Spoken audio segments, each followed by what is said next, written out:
Welcome to the Setlife interviews. I'm Matt with the Power P.A course, and in this series we're meeting film professionals from all departments and all positions, asking them how they got started, how they moved up, what their department is like, and just getting a real on-the-ground feel for what it's like to work in the film industry.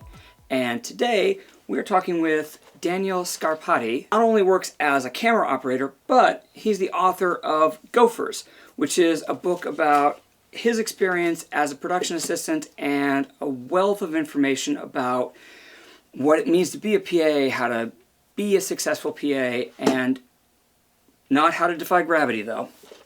And by the way, for anybody who doesn't know, gopher is just another term for a production assistant, because they go for this and then they go for that. And for what it's worth, they also do a lot more than that, and we'll talk about that more as we get going into the interview. But first, I just want to talk about how you got started, because if I may quote, you were a connectionless kid from a lower middle class family in Queens, which pretty much describes me too. Not the Queens part, but the rest of it, pretty much that's where I was coming from as well. How did you get your start? Absolutely. Thank you for having me on, Matt, and making me part of the series. I think this is a really great resource for people who are just looking for those tips and tricks and just more information, really, than I had when I was starting out, and I think a lot of people do when they're starting out. I started out as a production assistant right when I graduated college in 2015. I had been working during the summers before that on various jobs, a lot unpaid, a lot found through Craigslist in those very early days where I didn't know really anybody. And then once I graduated, I started working full-time as a PA. I got my first staff position. I went from show to show. I'm wearing one of the crew vests today. This was always my favorite warm vest. It happens to be from Murphy Brown, but you always get a crew gift every now and again. But yeah, I worked on a lot of shows, and all the while I was kind of making notes to myself of things that I heard people say, ADs, what they looked for in PAs, producers and unit production managers, things that they said that meant a lot to them. I would kind of at first make mental notes, but then I started jotting down some notes. And along the way, I learned of one or two books that already existed and were out there. But from what I saw, there was nothing that focused on some of the negative things that I encountered, some of the tricky parts that I learned about joining the Directors Guild as an assistant director, ranking up. Some of those gray areas, I said, this is the stuff I really want to know about, and I can't find anywhere. Nobody, and if you talk to people, everybody will give you a different answer. So all of that over the years came together, and when the pandemic hit and I had nothing but time, I said it's time to finally put it all together in a book. So that's where Gofers comes from. How did you make your first kind of leap in? I didn't know anything other than when I was out living here in New York City growing up, I would always see those trucks in the streets. And one time there was one not far from my house. You could see it from my house, just these row of trucks. And I remember thinking, that's really cool. I would see that all the time and would hope to know, how does one get there? But my parents were a big help here. They got me over at Middle School 202, and they had the only public television TV station at the time in their basement. And I remember thinking, oh, wow, there's cameras down there, there's broadcasting. Maybe I could learn a little bit about the world. And then in college, I transitioned back and I double majored in film production and television radio. So I tried to keep the balance between what happens on a film set and what happens in a TV studio. Through all of that learning, I was meeting people along the way, and I would always ask, how did you start out? Where did you work? Sometimes I would have a professor who was retired NBC cameraman, and I would say, how did you do you know anyone still there? How did you get started there? And through 2 degrees of connection, all of a sudden I might be in touch with somebody who does work there and said, we need a production assistant on a set. If you want to come down, since you know so-and-so, why don't you come and take a look? And I would get a job that way. And that was really all it took to all of a sudden know someone. So now I didn't know someone, but now I knew people, and that was a springboard for the future. Yeah, exactly. And that is such a good point, because we can feel like we have no connections, and these other people someplace have all these connections, and I don't know, maybe they do, maybe it's all handed to them, I don't know. But for the rest of us, we're probably not that far from a connection. We might be 2 or 3 steps away. Maybe it's, a teacher who has no connections himself, but they know someone who does. Or, it's a work colleague, it's a friend, it's a parent's friend. If you really work at it and you're willing to reach out to your network, I think most of us will find that we're not that far from a connection who can help us just get that first job. But I wanted to ask you, it sounds like your parents have been pretty supportive. It's not the case for everybody. I think from a parent's perspective, maybe it kind of sounds like this cotton candy dream, like, you're off chasing a star or something. But we both know, that's not the case. It's a real industry. There are real jobs. There's a real path. Talk about that a little bit. Tell me about, the film industry as a real career path. There was a great little cartoon strip in this documentary film called Who Needs Sleep, which I quoted in the book. And I remember it was a little cartoon strip of some kid saying, I'm going to go work at the circus because I want to work in showbiz. And then in the next panel, he's shoveling elephant dung. And he's like, at least I'm working in showbiz. So I did have 2 parents who supported me pursuing that path. I was interested in it from such a young age that I don't think they would have steered me away from it. I mean, I was so young that at that point, it's not as if I was ready to go out and start working. I was still in 6th, 7th grade when I said I was interested. So they said, all right, just start talking to people, talk to that teacher, talk to that professor, learn a little bit more, see what you can find out. All of that progressed, and one after the other, I was able to build connections as I went. And when I started working as a crew member, I found that it was a bit more stable rather than the acting side, which, as we all know, can be very situational. And I know, in my last question, I was really emphasizing that it's a real path and it's a real job. But I want to give the flip of that, which is sometimes it's not an easy path. I know for me, it was challenging when I first got started, especially financially. How about for you? Was it at all financially challenging when you first started, and how did you handle that? That's another very good point. Something that I didn't think I didn't know anything about when I started out was finances and taking care of yourself financially, and freelancing, the art of freelancing, which really is it's a full-time job in itself. Being able to manage your time and your calendar, as I'm sure whatever jobs you might be working, being able to make sure you can pay the bills. I was, again, luckier than some. I was in a position where I was able to live at home while I was starting out as a PA. I had just graduated college, and in New York City, where rent is absolutely insane, it was minimum wage job. That's what it was. And it was difficult in the beginning. Yeah, I mean, we're freelancers, so we've got to take care of ourselves. We've got to take care of our own finances. How long did it take you to actually start getting a good, steady stream of jobs? A few months in, I had met enough people doing those jobs for free or little to no money, that when I would follow up with them and say, it was great working with you 3 months ago on that little indie film where I was a gaffer, they would say, oh, I have a friend who's actually working on something. You worked really hard that day. I remember you did a good job. You learned on the fly. You were able to keep up with the director of photography. You helped us get the film made. Let me put you in touch with this person. And now that person had a paying job. Might not be much, might only be $200 for the day, but it was more than free what I was doing last time. And then it took about, I would say, 3 to 6 months of that kind of grinding out, work a little bit for free, follow up with those people, send some emails. Okay, now I'm working again. Now I'm meeting new people. Now I'm sending more emails. Then about 6 months, I started being offered long-term positions. I have a friend who's working on a television show for CBS. They need to staff it with an office PA. Would you be interested in being an office PA? It's a 9-month job. And now all of a sudden I have a 9-month job where Monday to Friday I'm working in the office. And that's where things really started to pick up. So you're an extrovert. That's what I'm gathering. Is that fair to say? I think that's fair to say. It wasn't always that way, but sure. I'm somewhere on that. I'm more of an introvert. And I actually, especially when I was younger, I found contacting strangers just scary as hell and hard to do. What I've learned since then as an adult is that people want to help. If you present a question and you seem sincere and you're real deal, they want to help you. How would you encourage someone who feels a little shy to reach out there and network? And how do they do it? When you say it's all about who you know, I know, speaking from experience, I got nervous. I thought, I don't know anybody. Where do I start?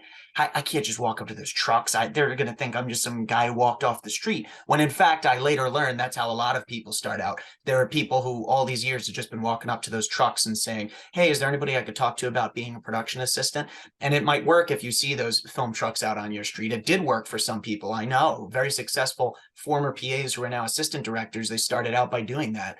But in the beginning, I thought, I don't know anybody. I can't just do that.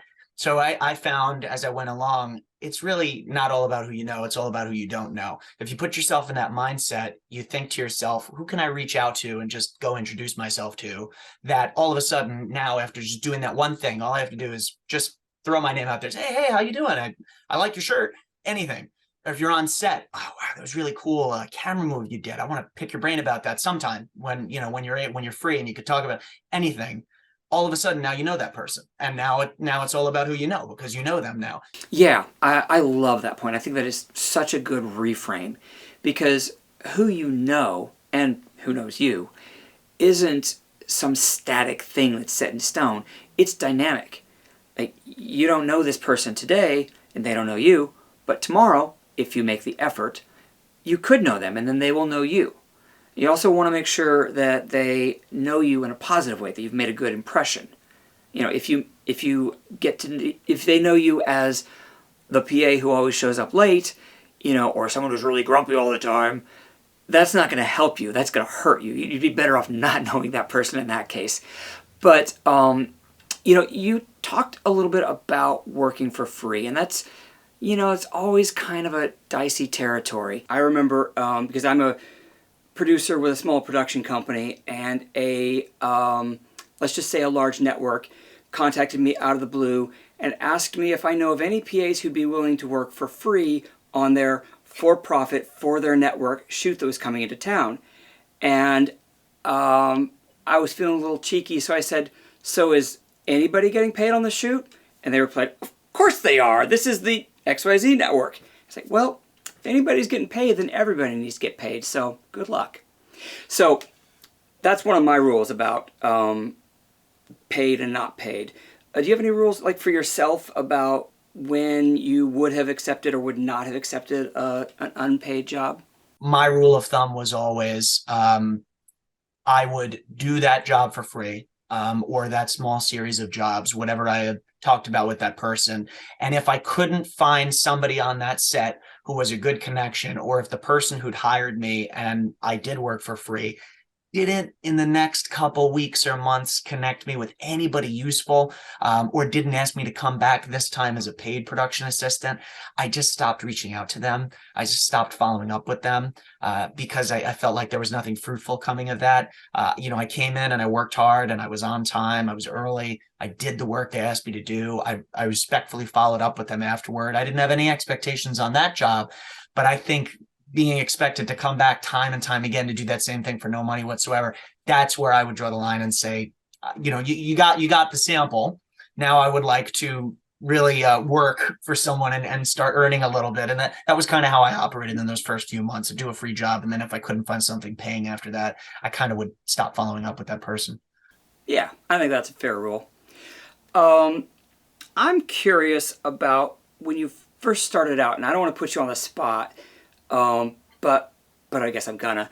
Would you be willing to tell us, was there anything like a silly mistake you made that you look back on now and, like, oh, I was a green PA and I did this ridiculous thing, and I'll be happy to share a story as well, but is there anything you could tell us about, that happened there? Oh, heck yeah. It's something I wrote about. I think I wrote about it in my Walkie PA chapter, because I remember one of the first jobs I had, also a free job, I had met a location assistant who said, we need a location PA to come on a shoot. He knew that I was in school at the time and had no experience, and said, I can get you in. I can get you on set.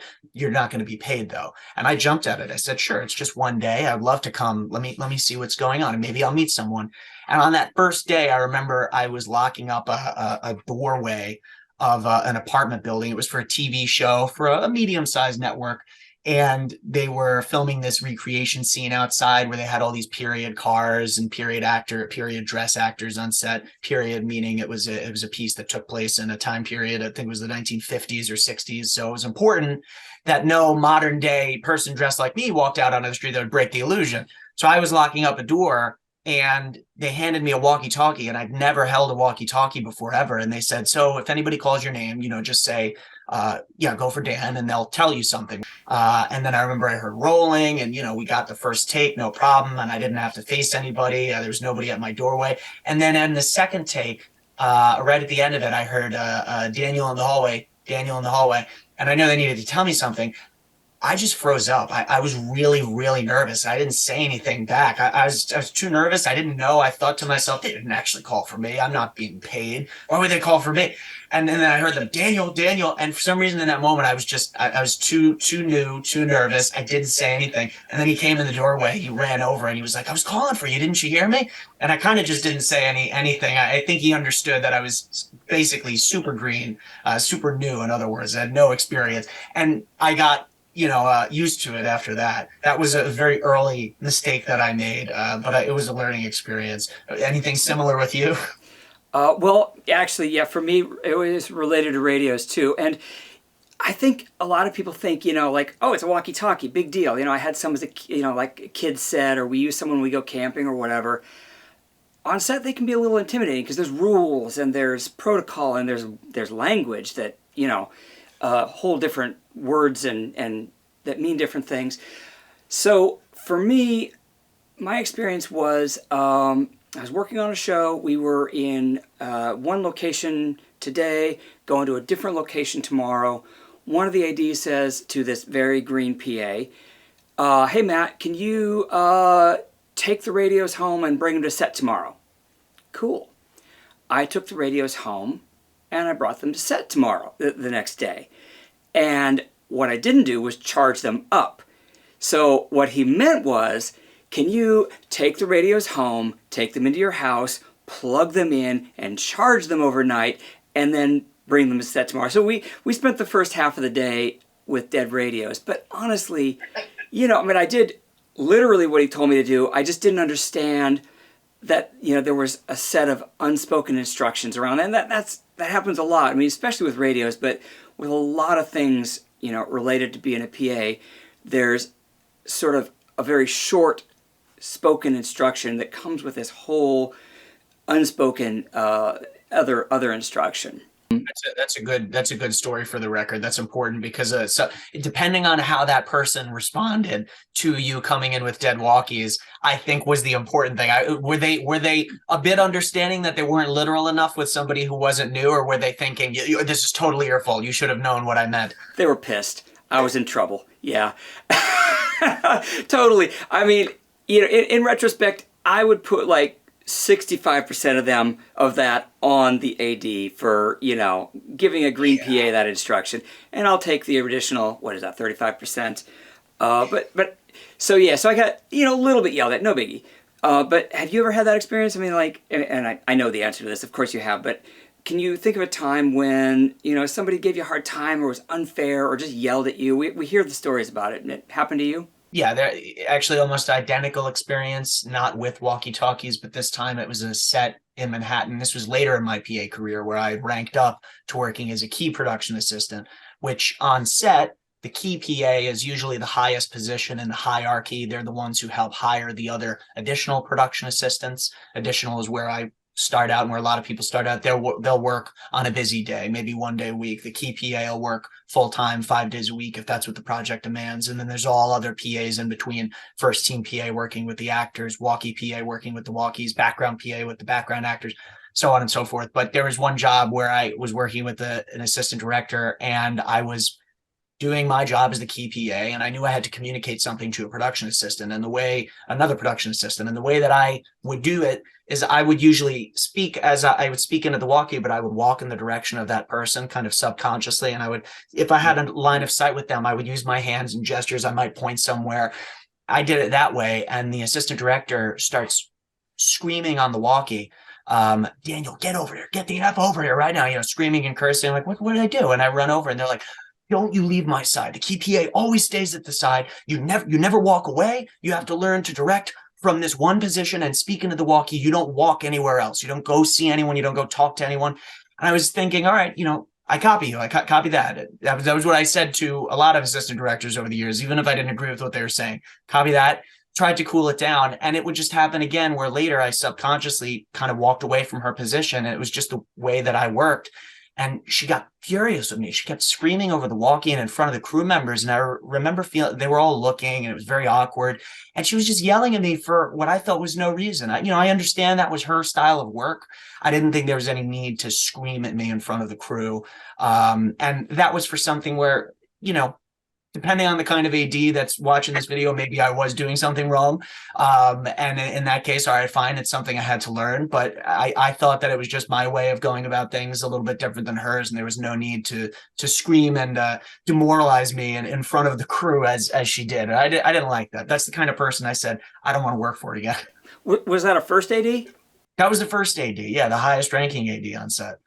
I mean, it's not surprising that they yelled at you, because a lot of first ADs, not all first ADs, but a lot of first ADs do a lot of yelling.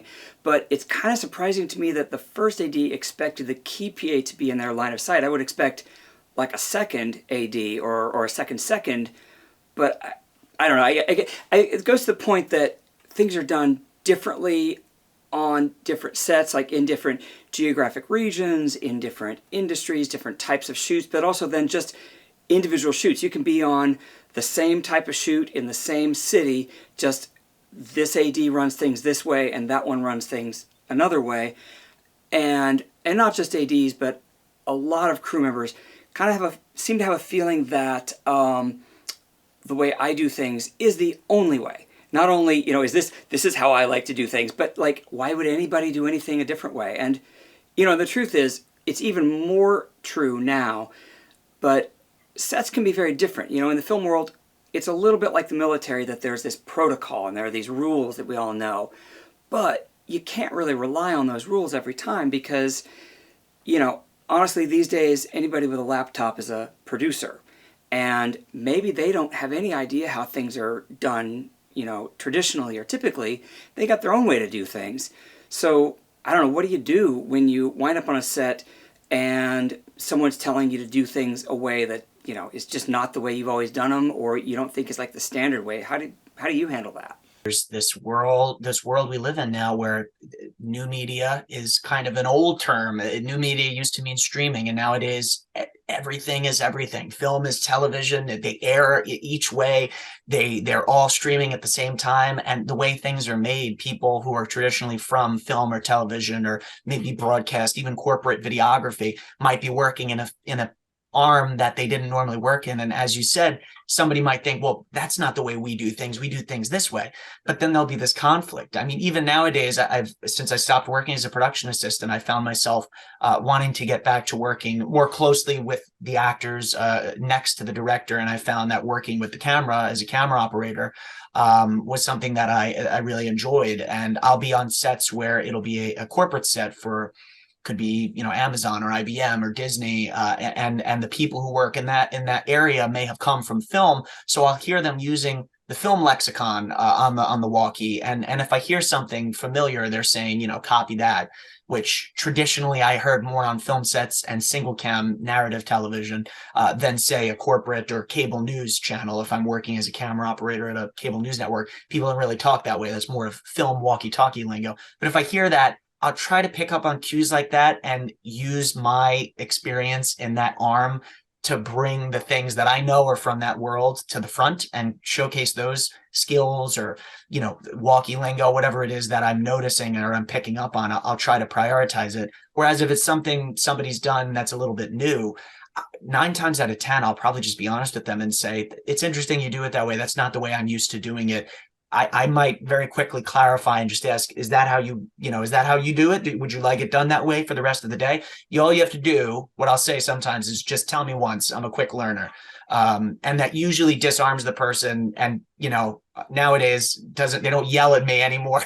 They did when I was a production assistant, but if they were a yeller, they might not have the time to calm down and explain to you what it is. If you're in a moment where you can say, just explain it to me once, and I promise you won't have to do it again. Usually that disarms them, and they'll tell you quickly, this is how we're going to do it. And you'll say, okay, you're the boss. That's how we're going to do it.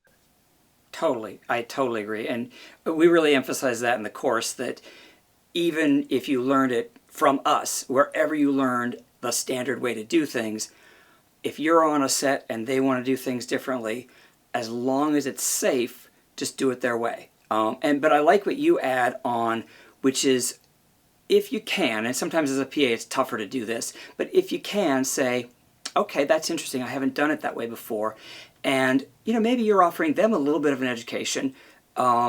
They might not acknowledge that they just learned, oh, it's really done that way, but maybe they will learn that from the PA, and then the next time they'll do it the way that you recommend. But yeah, you kind of got to go with what the production you're on wants.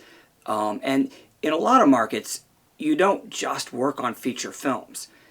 You wind up working, you might do a feature film for 3 or 6 months, and then you're on corporate videos, one after another after another. But I wanted to ask you, and we've kind of talked about people not being nice to you and tough things that are tough. What is something really cool that's happened to you in the film? Like, what's a fun experience? You get to meet someone interesting or go behind the scenes someplace. What's a really cool story that happened to you?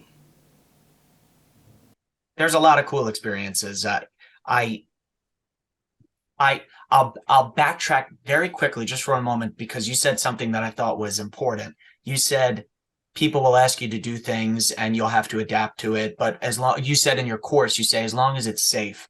I thought that was important because I'll hear a lot of people say, I'll do anything. Like that joke earlier, I was talking about that comic panel where somebody would be shoving elephant dung to get into the circus. In the beginning, you might do something like that. And I certainly did things that I now look back on and think, I can't believe I did that. I can't believe I said yes when somebody asked me drive this 15-foot box truck cross town through Manhattan. I'd never driven a box truck before. And I told them, I said, it's my first time driving. They said, it's fine, just take the truck. They didn't care. And I said, they seem to think I could do it. How hard could it be? And I remember being horrified and not knowing. I didn't get in any accidents. I was very, very, very slow. They expected me to get there faster. And I told them, it's my first time. I couldn't have been here fast. But now looking back, I wouldn't do that again. I would never allow myself. I would tell them, I'd say, I can't do it. I'm sorry. You're going to have to find somebody else. And if it's a problem, if they're going to say, well, we hired you, you should have been able to do that. Now I'm at the point in my career where I'll be able to say, you never told me that at the time of hiring. You never said you needed me to be able to drive a box truck 15-foot cross town through Manhattan. That was never anything we discussed before. So I'm sorry we're finding out this way, but this emergency on your part does not constitute me putting myself at risk. Yeah, yeah, or the production at risk, or they don't want something to go wrong either. And usually production just wants a solution. They don't care if you drive that truck. If you can, better not even to highlight the problem, better to just go straight to the solution. I'm not going to drive your truck, but this person is. And that would have been much easier. But I certainly did say yes to some things that, looking back, I probably should have just said I can't do that. But the positive experiences, thankfully, by and large, outweigh those negative experiences. There have been so many cool moments, I think, coming from that community theater background that I mentioned. Some of my most memorable and enjoyable times on set have been around the actors. And I've worked on some projects with some really, really cool talent. Everybody from Tyne Daly and Candice Bergen on Murphy Brown to I remember James Spader on The Blacklist. There were some great days where I met an actor from a childhood film I'd watched, and I wrote, it was one of my stories that I wrote. He shared one of the most important lessons with me about being a production assistant. Leon Rippey. He was an actor who I'd seen in a movie when I was so much younger, and I saw him on set one day, and I said, Leon, I did the job first. We checked him in. I was the first team PA. We got him through hair and makeup. We got him to set. I'm always a big proponent of do the job you're hired to do first. Be personable. You don't have to be a machine and not react to the person. If you see an actor who you admire, a director or a camera operator, a director of photography, you can say, oh, it's great to be working with you. I'm so excited. This is where you need to be, then go into work. But you can give a little pleasantry. But I did the work that day, and I worked with Leon and the other actors, and everything was fine. And then near the end of the day, on the back end, I told him how much I admired him from this other movie, and it just started up this great conversation. And he was giving me behind the scenes stories, and he asked me where I was in my PA career. And that's when I told him that I was still learning, and he gave me the advice of grow a thick skin. There was a production assistant he saw that didn't have a good time on set and got chewed out to the level where that production assistant did not come back to work because they were so shocked and taken aback, and I guess didn't have a thick skin that they weren't able to take being berated to the level that that production did, wrongfully so. They shouldn't have done what they did, and it scared off what could have been a great assistant director, great whatever that person wanted to do beyond PAing.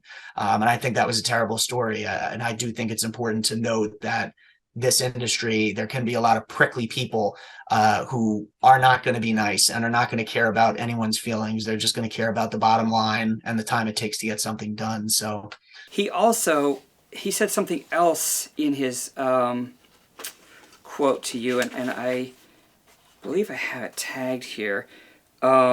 He said, we're all going to be working for you in 10 years. And I think that is true. And I think it's worth knowing and remembering, because why would somebody become a production assistant? It's a hard job, it doesn't pay much, and sometimes it's not very well respected. It can be a really fun job and you can really love it, but you don't want to do that for life. Nobody wants to do that for life. And today's production assistant is really, maybe not tomorrow's, but a few years down the line is the director, producer, or whatever role they want to get to, director of photography, gaffer, whatever it might be. So it's important to remember, both from the perspective that, why am I doing this? Why would I want to be a PA? Because it's a good way to move up to whatever you want to get to. And it's also good to remember, both when you're a PA and as you start to move up, you might want to be nice to those PAs, because they might be the person who hires you in 10 years. Or if you're a jerk to them, maybe they're the person who doesn't hire you.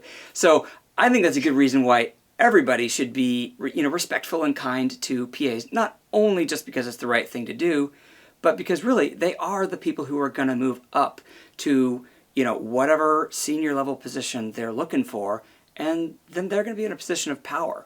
So I had a similar, fun experience with talent. I got to do a road trip with Bill Nye the Science Guy, which was just an amazing experience. And I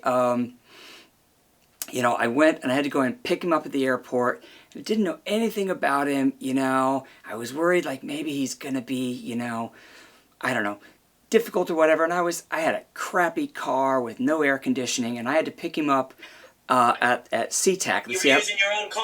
Oh yeah. Your own car on that. Oh yeah, I had to drive my own car. Well, I probably made more money on miles than I actually made on rate that particular job. But I had to pick him up at SeaTac and then drive him down to Mount St. Helens, which is I think 2.5, 3 hour drive in my crappy old car with no air conditioning. And I came to meet him and I've kind of got my Teflon, shield on or whatever. I'm ready for whatever. And he was the nicest guy. We had the most fun. I mean, he was like pointing at, cliff walls and telling me what kind of rock they were and all this stuff, just all kinds of fun stuff. We just had a blast. It was such a fun experience. PAs, sometimes we save the day. There have been times when the PA sees something that nobody else sees, nobody else is aware of, and they just hop on it before anybody else. Have you ever had an experience where you feel like something you're really proud of, like you problem solved something and it just felt really great?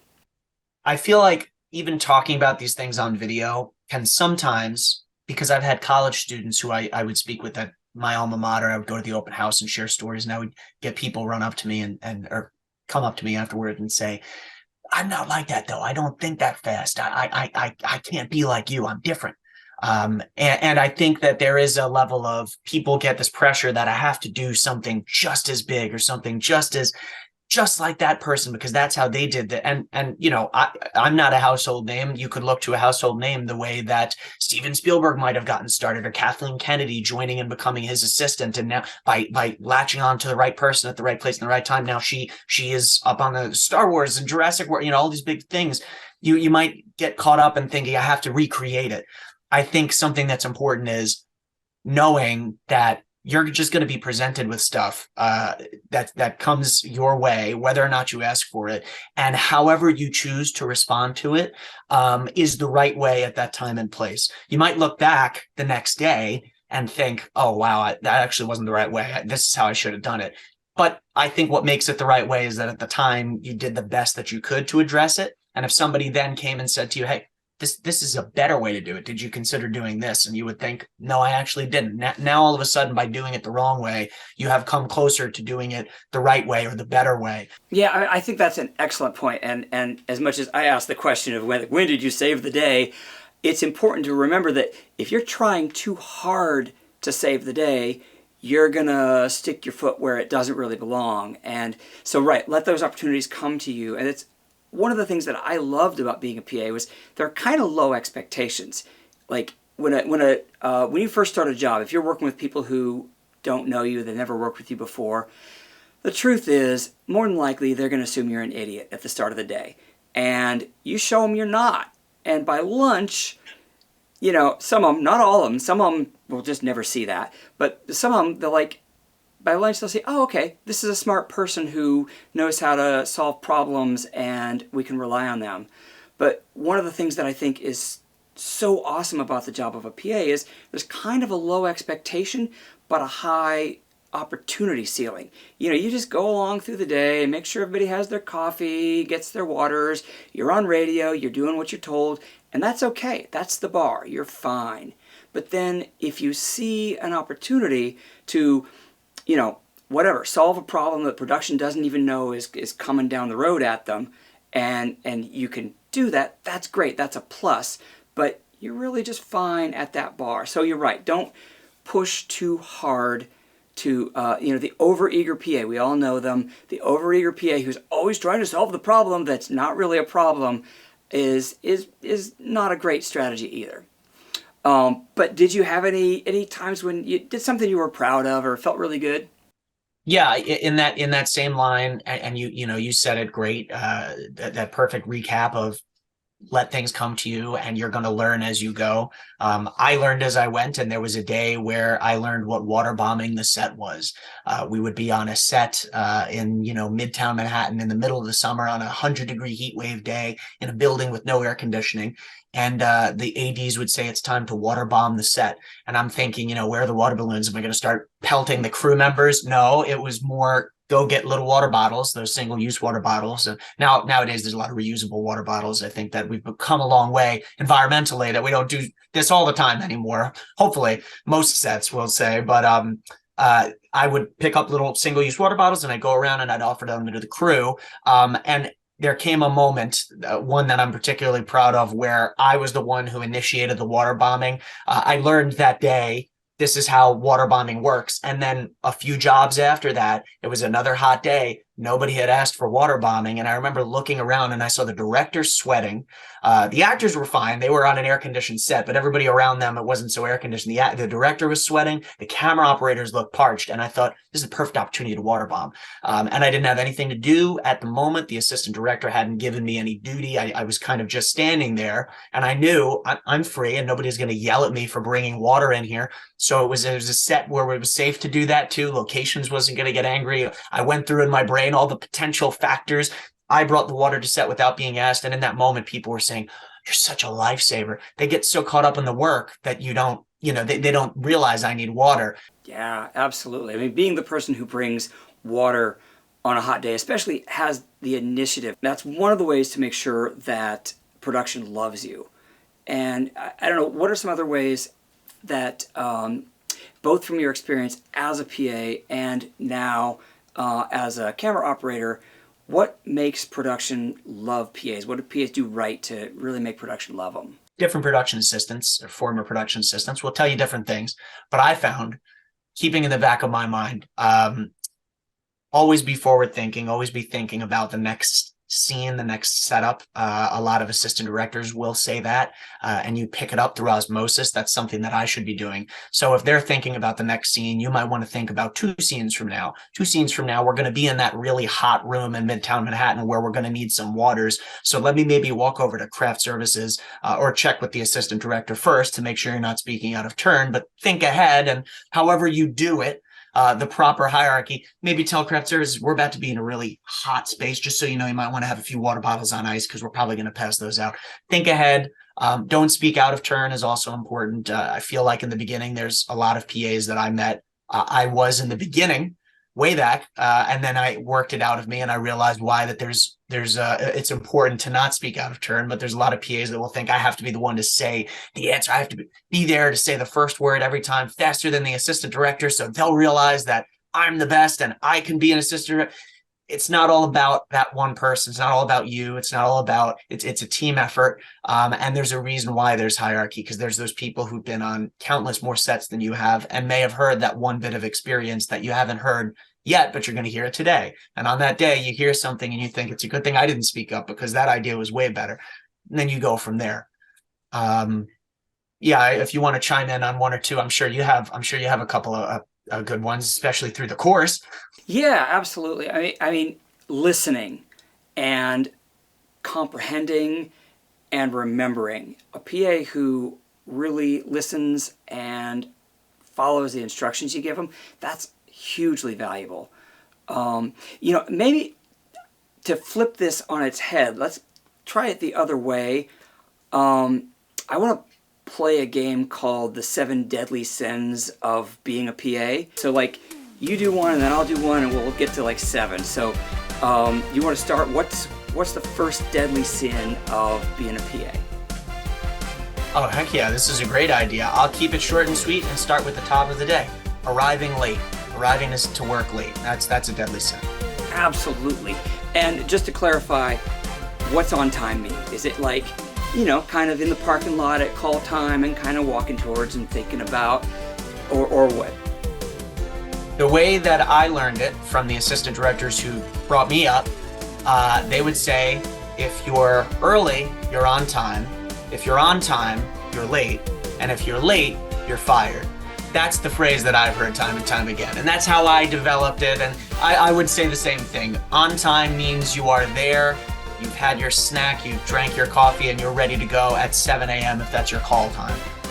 Absolutely, totally. And I knew you knew the answer to that. It was a gimme question. I'm gonna say jumping to the front of the lunch line, or even the middle of the lunch line. PAs eat last. Make sure everyone has been through the line, everybody has had what they want, and then you can go to lunch. Saying no, or I don't know, when somebody asks you a question. It would be much better to say, I'll find out for you. If somebody says to you, hey, where's this person? And you go, I don't know. And you just stand there like a kind of a limp bit. Well, it'd be much better to put yourself in a position, I don't know, but I'm going to find out for you. Take somebody to channel 2 on the walkie. Do you have eyes on this person? Okay, so that's 3. I'm going to say this one's a little bit more about self-preservation, but losing receipts. If you're given petty cash to buy something and you go out and you buy it and you either don't get a receipt or you lose your receipt, you might wind up having to pay for that expense, which, you're not making much money as it is. So if you wind up paying for a couple $100 expense, that's not a good thing. So never lose your receipts. Always keep your receipts organized, and even take a picture of your receipts as soon as you get them. That way, if you lose them, you've got a digital record. All right, what is that? 4? Was that 4? I think that was 4. Yeah, that was a very important 4. I actually, you saying that jogged my mind and thinking also in line with self-preservation, because receipts could be more for on-the-job self-preservation, yes, but also you're doing the job for those people. Something that is truly self-preservation, because you don't know, this could be number 5, because you don't know where your future is going to bring you. Another deadly sin, not keeping your pay stubs, your deal memos, the paperwork that you started that job on. You might find as a PA years down the line, you want to join a camera operators union, and you need to prove that you worked a certain number of days as a production assistant on certain level of set, or you might want to join the Directors Guild as an assistant director. Could be anything. You're going to need that paperwork, and I've met more PAs than I probably should have met that didn't keep any of it. And it's easy nowadays. It's all digital. You just get it emailed to you. Just put the email in a box, save a copy, don't delete it. You don't even have to keep the paper anymore. Yeah, and you talk about that some in the book. Let's go a little deeper into that. Like, to someone who doesn't really know what you mean by that. Like, why do you need your old call sheets if you just want to be a camera operator? Why are those important? Who wants to see them at some point? When you go to that union who represents this particular arm of production that you now find yourself wanting to work in, they might say, well, we need proof that you worked the time, you worked the days you're saying you worked on those other jobs, and you have to put together a submission book to join that union or guild. It's good to have that paperwork on standby. Also, at the end of the year, when it comes time for tax season, you're going to need that paperwork, your pay stubs, your W-2s, all that information to just be accurate and detail everything you actually did. Yeah. Absolutely. All right, I've got one, which is saying no without a good reason. And I think the only reason to say no, safety, absolutely say no if it's a safety issue.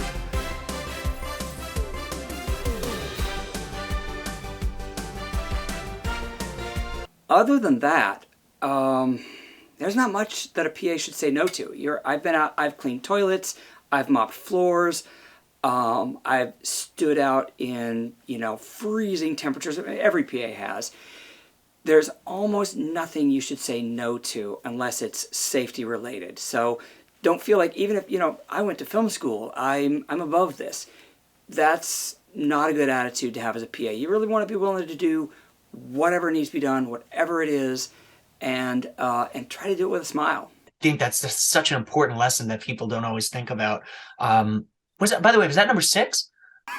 I've kind of lost count. I think so. This is actually the first time I've added this feature to one of these interviews. So I need to do tick marks as we go along, try to keep track. Yeah, let's say that was number 6. We could probably go on all day, but let's call that 6. If that was number 6, then I think a number 7, a good follow-up, and a good other deadly sin. Maybe some people roll their eyes on this and think, oh, come on. There's so many things we could say are deadly sins. But truthfully, something at the end of the day is not, I think a deadly sin is not enjoying the fact that you are working on a film, television, motion picture set. You're not having fun.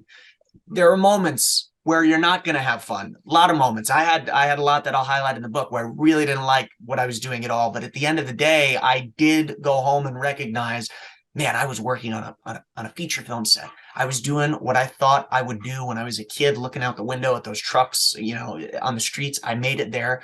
At the end of the day, I think not keeping yourself in check and being happy with the fact that you did a good day's work as a PA and you got to work on something that there's people who have wanted to work their whole lives, wanted to work on a set, and they'll go through a whole other career and they'll never make it to that point. You're doing that. You're on that set. Absolutely. Yeah. We get to walk through so many doors that are marked authorized personnel only. And we get to be, literally behind the scenes, and it really is cool. Let's talk about moving up. Because nobody wants to be a PA forever. So how does someone move up? How did you move up? What kind of wisdom can you give somebody who is starting as a PA and they want to get to, it doesn't matter what department. Maybe you could talk specifically about camera, but I think you also know about going up the AD ladder. And just in general, what are some good rules of going to move up? What worked for me in regard to moving up and finding those next steps beyond being a production assistant. If you're on a 2-week job, I would spend the first few days doing the best that I could do, the best job that I could do, focusing on my work and not on networking, not on introducing myself to other people. If those moments presented themselves, I would take advantage of them. But for the most part, I would focus on, let me make sure I'm doing my job that I was hired to do and that I hopefully am being paid to do that job well. And then after you get into your stride, then I shifted into what am I interested in? What kind of people do I want to talk to? At the time I started out, I really wanted to be an assistant director. And I still enjoy that work. I still do occasionally do it for friends sets, independent films, New York City, because I do enjoy the work. I found that the DGA path wasn't quite for me. And I ran into some very interesting idiosyncrasies, which this would go on to be a 3-hour segment if I talked all about that. I wrote about it more in the book, but I found it wasn't quite for me. But back when I was learning, I would talk to those assistant directors, and if I had a down moment and I saw that they weren't focused on something, I would go up to them and I'd say, how did you, where did you go? What were your next steps? And I would learn a little bit, and they would tell me, go talk to this person, or here's my union rep. You can ask them if you want. I received a few union rep contacts that way. And then I would call them and I would ask them, oh, what do I have to do? How do I organize my book for you? What are you looking for? Book meaning the collection of paperwork that we talked about earlier, your pay sheets, your call stubs to prove that you did the work and you're ready to join. I slowly talked with those people who were in line with the direction that I was going. And then when it was time for me to step up, I kind of felt it. It felt after about 6 years of working as a production assistant. Not only did I feel it in myself, but a lot of the people I had come up with had done one of three things. They either moved up, ranked up in their current position. They went from PA to AD, or they cross-ranked up. They went from PA to a camera PA, and now they're working in the camera department, or a wardrobe PA, and now they're working with the costume designer that they really wanted to work with. Or they left the industry altogether. They realized it wasn't for them. That happens a lot. I had a lot of good friends who are now totally life insurance and real estate salespeople. One of them's a doctor. Everybody's gone a different path. So when I saw everybody was doing that, and I'd been doing it for 6 years, I felt, and in myself and around me, I was ready to take next steps, and I used all of that information that I gathered throughout the years to take my own next steps. Say, I wanted to ask you, because I don't get to talk to writers that much. How many writers does it take to screw in a light bulb? Well, you're asking me. Technically, only one, but there is a team of people that would oversee that particular operation. So if I was screwing in a light bulb, there's a proofreader, there's an editor, we've got the cover designer, we've got the lawyer who there would be some legal review of the light bulb, make sure it's the correct wattage, the electrician to give their. So there's a team around that author, but it only takes one. In our 7 Deadly Sins, you kind of touched on unions. What do people need to know, like, as a starting out PA? Do you need to know all about all the unions? What do you need to know in order to be sure that you're doing what you need to do to move up to whatever position you want, if it might be a union position? That's a very good question, and I'll give you the answer from the perspective of somebody who is currently non-union, but has spent the majority of his career around union people. Also, my application's in for the Society of Camera Operators. That's not a union, that's a guild. So fingers crossed on that side note. But the best advice I could give, based on all the time that I've spent around union members, guild members, and also considering applying to the Directors Guild of America, and more recently, various camera unions, part of IATSE here in New York and the United States. Best advice I could give is just call the representatives, or just email the union hall. Whatever information is publicly posted online, almost every union website has some sort of contact form. And if you don't know anybody, or you maybe are not on set and you really want to know what are the requirements before you even get on set and you feel comfortable to ask anybody, just contact them and start that relationship, because they'll remember that you reached out all those years ago, or you could show them an email or say, I talked to, Lisa back, years and years ago. And they'll say, oh yeah, I remember Lisa. She's still here. She's in a different department. And then you can have that conversation. It'll be 9 times out of 10 better for you to know before you accept a job or get into something, if it's something that the union would consider applicable experience for whatever it is that you're interested in doing. So let's wrap up by just giving some wisdom to, we're speaking to someone who, like you were, maybe has no connections and maybe even knows less than you did. They just don't know how to get in and how to get moving up. What wisdom would you give them? What little pearl of wisdom? My nugget of wisdom for somebody who knows even less than I did, which would be difficult, but let's say that they exist. Use what you have to get started. Getting started can be the most difficult part of the process, because you think, I'm never going to make it. You talk to any actor, they'll know, and a lot of crew members will know too. There's a lot of similarities between the two. They both do similar jobs, putting themselves out there, but use what you have. If you're in the middle of a country where there's not much filming going on, and all that's available to you is a friend who wants to make YouTube videos, or maybe there's a local community television network and they need people to volunteer, and you get to work around cameras, you start to understand lenses, you start to understand staging, the basics of creating a motion picture, use it. Maybe it's smaller than that. Maybe it's just a couple of little Instagram videos at home. Maybe it's bigger than that. Maybe you can walk up to the trucks on the streets that I see here in New York City and you can knock on their doors, and maybe you have that. Wherever you are, don't feel like you can't get started. You can and you should. Absolutely. I think that's good advice, good wisdom.